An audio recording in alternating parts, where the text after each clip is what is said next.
Reason గారు ఒక చోట ఒక కార్యక్రమానికి వెళ్ళారంట. ఆ కార్యక్రమంలో ఆ ప్రతిష్ఠ కార్యక్రమం అప్పుడు ఒక దీపాన్ని వెలిగించి ఆ కార్యక్రమాన్ని ఆరంభించారంట. వారు వెలిగించేసరికి ఎట్నుండి గాలి వచ్చిందంట, ఆ దీపం ఆరిపోయిందంట. అప్పుడు మరలా అయ్యో ఆరిపోయింది అని చెప్పి మరలా ఆ దీపాన్ని వెలిగించారంట. ఇటువైపు నుండి ఎవరు ఫ్యాన్ ఇటు తిప్పినట్టున్నారు. ఆ గాలి వచ్చి మరలా తగలంగానే మరలా ఆ దీపం ఆరిపోయిందంట. అప్పుడే యేసన్న గారికి మనసులో ఒక ఆలోచన వచ్చిందంట.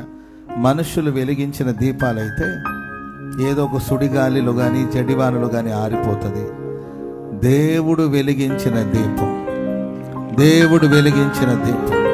అది సుడిగాలులోనైనను జడివానలోనైనను ఆరిపోదులే నీవు వెలిగించిన దీపము అని రాశారు ఈ పాట. దైవజనులు యేసన్న గారు ఏ పాట రాసినా రాయాలని రాయలేదండి, వారి అనుభవాలే ఆనంద కీర్తనలుగా మార్చబడ్డాయి. అందుకొరకే ఎన్నో సంవత్సరాలు గడిచిపోయినప్పుడు కూడా ఈ పాటలో జీవం తగ్గలేదు.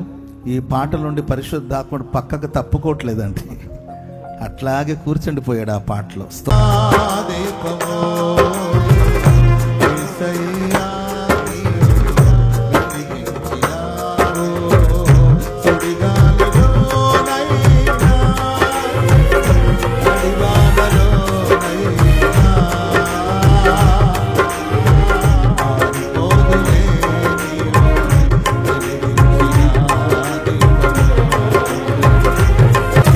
ఆగని